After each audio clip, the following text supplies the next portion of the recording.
I'd like to welcome up to the stage our next presenter, Kristel Zaman. Welcome, welcome. She's going to give us a wonderful talk about swimming upstream. How are you? It has been an exciting morning, and it is my honor to be in here.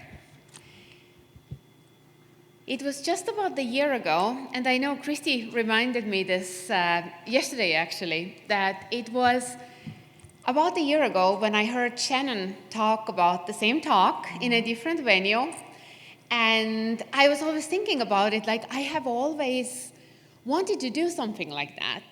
And this, all the women empowerment and like a woman in industry, and that has always been so close to my heart. But I have always been kind of toying with the idea, but getting started, I just needed to take this first step. And I guess thanks to Shannon, she empowered me and inspired me to take the step and say, okay, I will sign up and I will do it. So here I am today. And thank you, Shannon.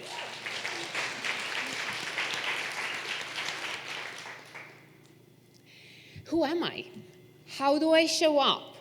And just to kind of continue from this topic, we all have our brand, right? How do we show up? So when I was preparing for this, I was thinking, okay, how do I introduce myself? Who am I? Who am I as a leader? I am a woman. I am a wife. I am a mother to a grown-up boy and a cat. My boy is 27 now. He thinks he's a man. I know he's still a boy. My cat is also a boy, but he's always there at home waiting for me while my son is doing bigger and more important things. But I was born in Estonia. Estonia is a small country in Northern Europe. I moved to USA about 15 years ago. And most of this time, I have been working for Xylem. Xylem is a water technology company. I work with pumps, very male-driven industry, very masculine industry in terms of people who work in our company, also with customers and other stakeholders in this business. And as a woman, being in a male-driven industry, also being an immigrant, I have always felt that I have to work hard. I have to work harder than anybody else to succeed and to be respected. And believe me, I had a very great team. I have a lot of great team members who I can call friends 15 years later. But I always felt that I have to prove myself. There was the team of 19 engineers, there were just 2 women. It was myself and the other lady, and she had all the titles you need in the industry, PE in different states. She had done it all, she was all very well decorated. And I really felt intimidated. I felt like I'm this young person coming to the world, and my biggest desire was actually to become one of the guys. And I worked very hard for that. I didn't use a lot of makeup. I didn't wear dresses. I always wear pants when I went to work. Didn't do my nails. I was really trying to become one of the guys. Because that's what I felt, that like this is what it brings me success. A few years later, I went to school, I got my master's degree. Xylem has always been a good company. They support with tuition and with people's development.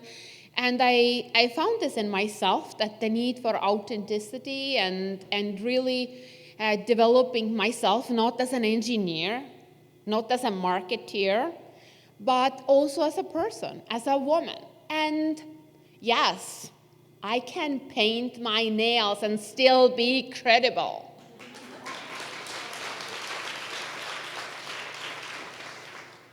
And this is kind of my story, and why I feel so I feel so honored to be in here. But this is also why I want to be in here and share this story, because I know that there are a lot of young professionals entering to the industry who I'm pretty sure will feel some degree of intimidation or some kind of, everybody has their own fears and their own biases. So that's why I wanted to share my story and also to be here and talk about it, to help to accelerate this growth moment for everybody. So coming back to my pictures here, I put together some collage of a picture and that work now being, working with pumps for over a decade. I'm expected to be this superhero sometimes who goes and fixes all the problems, which is challenging, but it's also fun. So I have a picture of a superwoman because of this is what I need to do when I go to work every day. That's what people expect me to do, and I really work hard to deliver on that. The topic of my speech today is swimming upstream, and that's another story. It was a project in northwestern USA, there are a lot of hydropower generation. And there are hydro dams which prevent, which cut off the flow in a river, but there are many species of fish that need to swim upstream to spawn, and that's what they do every year. We are building dams, so our project was on building a fish ladder so that fish can go and bypass the dam and still do what they need to do in the nature. And this is really hard journey for the fish because they have to swim upstream, they have to work extra hard to overcome this flow, but there are also a lot of predators, a lot of obstacles on the way, and not everybody will make it. They don't. So working on this project and thinking about my career in this pump industry, I was thinking that that's a good topic because we are like this fish. We're swimming upstream, we're doing something extraordinary, we are working harder than anybody else to prove ourselves and to be successful and have a good career. And it has worked really well for me because I have had opportunities and I can say that it was good. I like what I do, I'm passionate about what I do, and that brings me here. That's my story. But the rest of my speech today would be more about, when we talk about women empowerment and diversity, a little bit on statistics, a little bit about why is it really important. One thing is, yes, that we want to be inclusive, we are leading with our heart, but other than that, why is it is actually important for the economy of the country and also global economy and corporations and businesses. It is actually important to have diversity and inclusion goals. I will talk about, I will cover some research, what I have come across, and bring some examples of what we do in Xylem.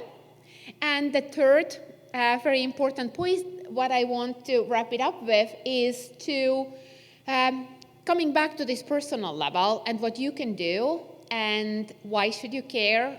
How can you find your value? How can you be the part of the solution? How can you lead delivering this solution and ultimately swim upstream and get to the target? So the economy, when we're looking at the economy is often measured in GDP. And to increase GDP, there are two ways. We increase productivity and we increase the workforce. Productivity increase is to increase the education level, higher skills of people, they will earn more money. That's one of the ways. The other way is to increasing the number of people in a workforce.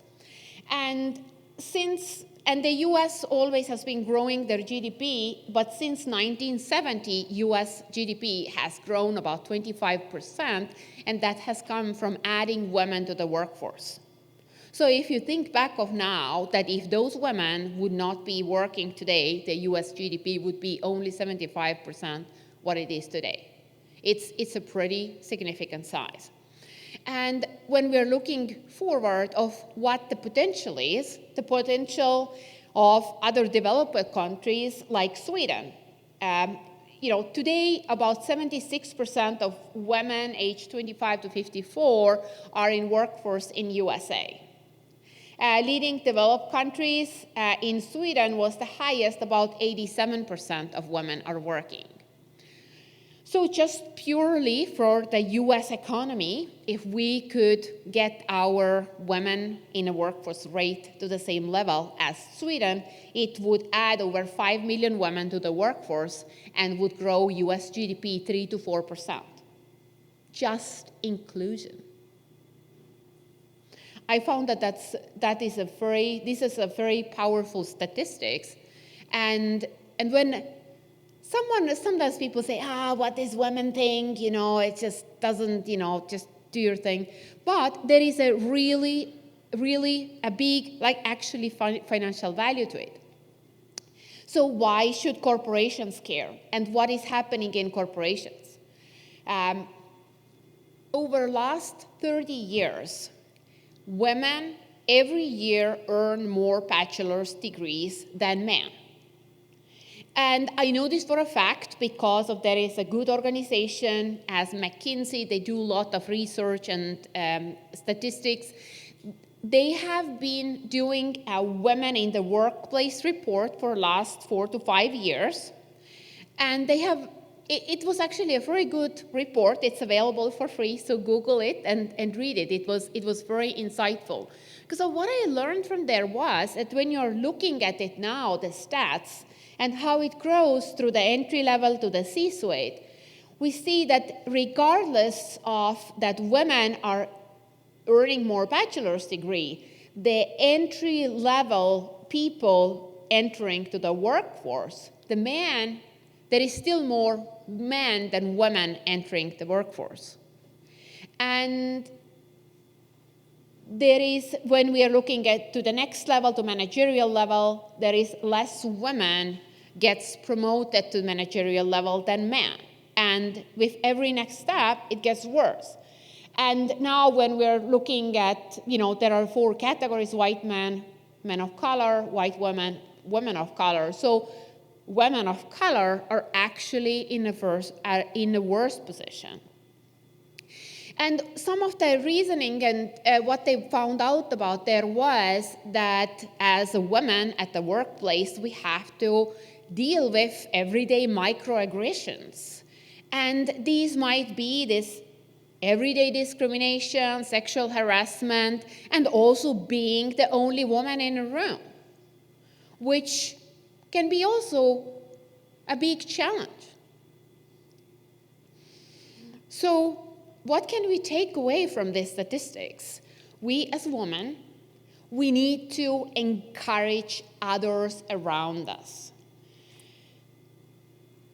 A few days ago, I was attending WEFTEC, and the WEFTEC president, in his opening statement, shared his experience when his friend came over and instead of going to see the Statue of Liberty or any kind of other sightseeing, he wanted to go to a mass and in a African American church. Because he came from Europe, and they said, in American movies, I always see that they always sing, and it's so jolly, and I want to experience this.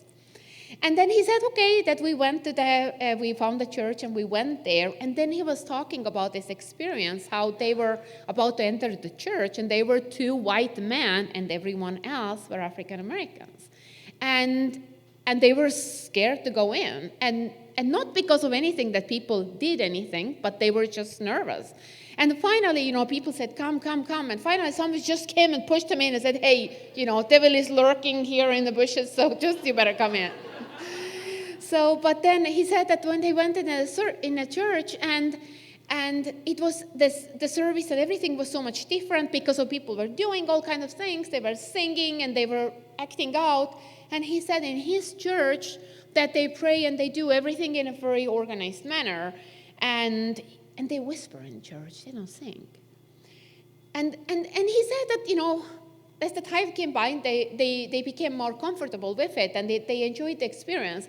But the takeaway was that when we have an office space of white men, They might not intentionally ignore us, but there is a certain culture, and it is their culture. And it's not just a white man, it might be also vice versa, right? That when we have an office full of women and there is a man entering to this space, they feel the same way. So any kind of minority that they might not feel at home. And I think it's very important that when we acknowledge it and think about what can we do about that when we have a new employees joining us, what can we do to make them feel at home? And should we just pay a little bit more attention and talk with them and say, hey, show them around, introduce them to people, just be this friendly face. There is a lot of other research out there on gender diversity, but here are some of the numbers, and I can also share the slides, but it's basically, there's a lot of credible research out there that says that the gender diversity affects the bottom line, that companies who have a higher degree of gender diversity on their management are actually more profitable than others. Then it also gives the businesses a competitive advantage. Women were surveyed, and 80% of women surveyed, they said that they would change their job if the other company offered a greater gender equality. If that would be the only differentiator, they would just jump the ship. There was another good book that I read was about the Medici effect. It was basically about, it's a longer story, but it was talking about the diversity and how the truly diverse teams deliver innovation and generally better business results. And it's not just gender diversity, but also including people in different age, different race, different ethnicity, different backgrounds, different educations, and how those diverse groups actually deliver better results on delivering more diverse solutions. It matters to investors. Investing today are the baby boomers are holding the most of the capital, but the times are going by and new investors coming by. Soon come the millennials. So what are the values and preferences of millennial investors? So there are number of new funds now that are focused on sustainable investing, and diversity is also one of the goals. So a lot of companies are looking into that, and especially the companies who are publicly owned companies, to look that there are I found this piece of information that the gender lens investing is one of the most rapidly growing segments of sustainable investing. There are investors just looking for companies who are doing the right thing. Then, yes, the diversity is linked to sustainability. Presents also huge economic opportunity. So like I mentioned before, just adding more women in a workforce, I was comparing two developed countries, USA and Sweden. But if you think about the underdeveloped countries, what is the capabilities and capacities in there? If we could, include these women, can give them proper education so that they can increase the productivity, and we can also include them in a workforce. So that would be a really huge boost to the world economy. So quickly about Xylem. Xylem, like I mentioned, is a water company. We operate in over 150 countries. We have over 17,000 people working in 400 locations. So we are really a global company. Our management, our leadership has recognized the importance of diversity and inclusion. And earlier this year, Xylem published our sustainability framework and also sustainability goals for next 5 years. So the framework is basically framed around 3 important sectors: serving our customers, empowering communities, and building a sustainable company. And the diversity and inclusion are under the sustainable company culture and talent framework. Within this report and goals, we have made a commitment to create an organization of diversity and inclusion in which all employees feel involved, respected, valued, connected, and are free to bring their authentic selves and ideas. Going specifically to the goals, today about 25% Xylem management is women, and also for the rest of the workforce is about the same, 25% are women. By 2025, our leadership has made a commitment to have a 50-50 split of global gender parity in leadership roles. Also to have a diverse slates for 100% of people manager roles. We focus on increasing US minority representation, more employees engaged in employee networks, and conduct quarterly diversity inclusion events that include also our customers, suppliers, partners, and communities. So not just internally, but also start reaching out to people who we work with and engage them in same values. One of the initiatives I have been personally involved with is the Xylem Women's Network. And we founded our local Charlotte chapter in December. And we have, since then, we have had very great participation, both from women and men. And we are doing our monthly meetings. We do different topics. Some of the pictures I included here are from our celebration of International Women's Day. We designated the whole week for that. It started with, we kick off with a diaper drive for the local women's shelter. We had Balance for Better activities, which included a huge Jenga set, and people could practice their balance. But then we also asked our employees make the resolutions, so to the resolutions and promises to diversity. So my March 8th resolution was that I will drive gender balance initiatives in Xylem and industry. So I feel very passionate about that. So that's one of my things. But it also included we had a panel discussion with 3 leaders, women from high positions in Xylem.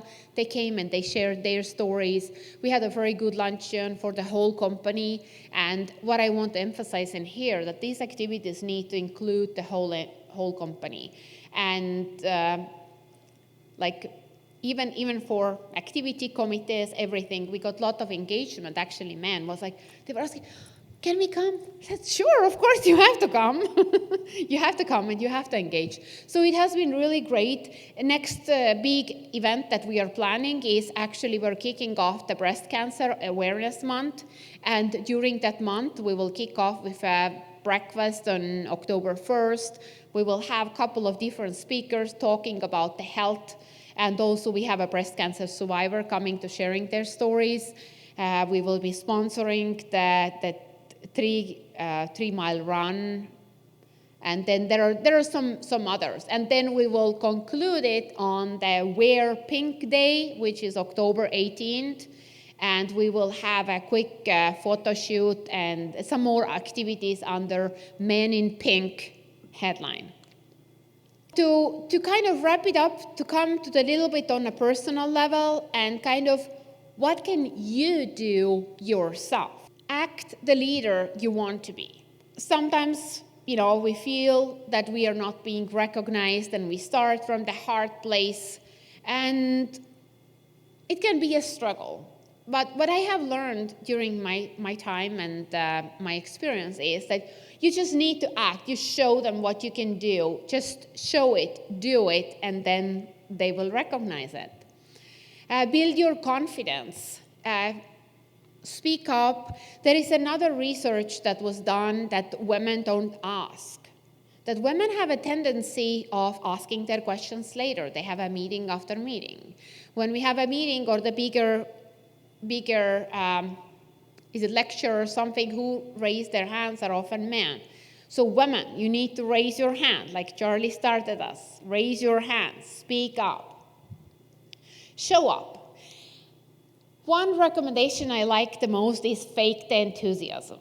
So everybody looks like me like I'm crazy. But if you think about, if you meet somebody and they are smile, say, hi, how are you? Or, hi, yeah, it's a bad day.